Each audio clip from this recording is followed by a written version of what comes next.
day 2 of the Iranian update. So quickly, why did we strike on Saturday? One is having the meeting between the Ayatollah and his leadership, and that was one of the reasons to move it up. But the second was coming in of the Chinese CM-102 hypersonic missile systems. And those were supposed to start being delivered over the weekend. So those are two significant areas. But just to give credit to our planners over at SEGCOM is the ability to how do you mask multiple layers for moving satellites in space, electronic warfare, protection of signals, cyber activities that were happening. China has some fishing vessels that are really surveillance ships off Diego Garcia, and they can physically watch the B-2 bombers take off. And yet there were some very creative ways by not showing signatures, initiating with Tomahawks out of submarines. All those were brilliant moves. But what were the priority targets? Obviously, all of you that had military planning, you know that the EADS, which is the integrated air defense systems, are the very first thing that's going to be targeted.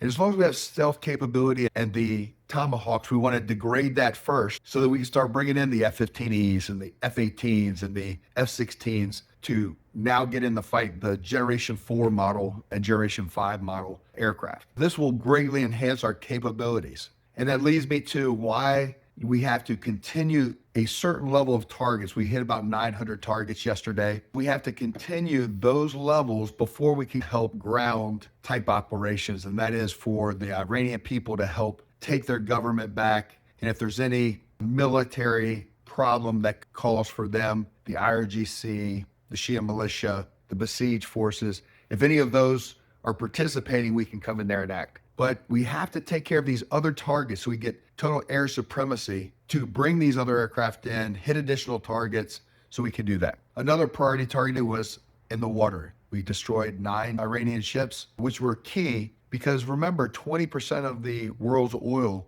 is from the Strait of Hormuz. And so the ability to mine that, to block that, to disrupt that could cause global impacts economically. And of course, China doesn't want the Strait of Hormuz blocked off because about 60% of all their oil comes from that area. But this is an area we have to focus on, and it's really a priority. So we want to time the protests at a certain point in time that we can fully support that, but we're not there yet. What's the best case scenario? That many people have already said they want to turn, and the military wants to turn, and we're hoping that they will do that.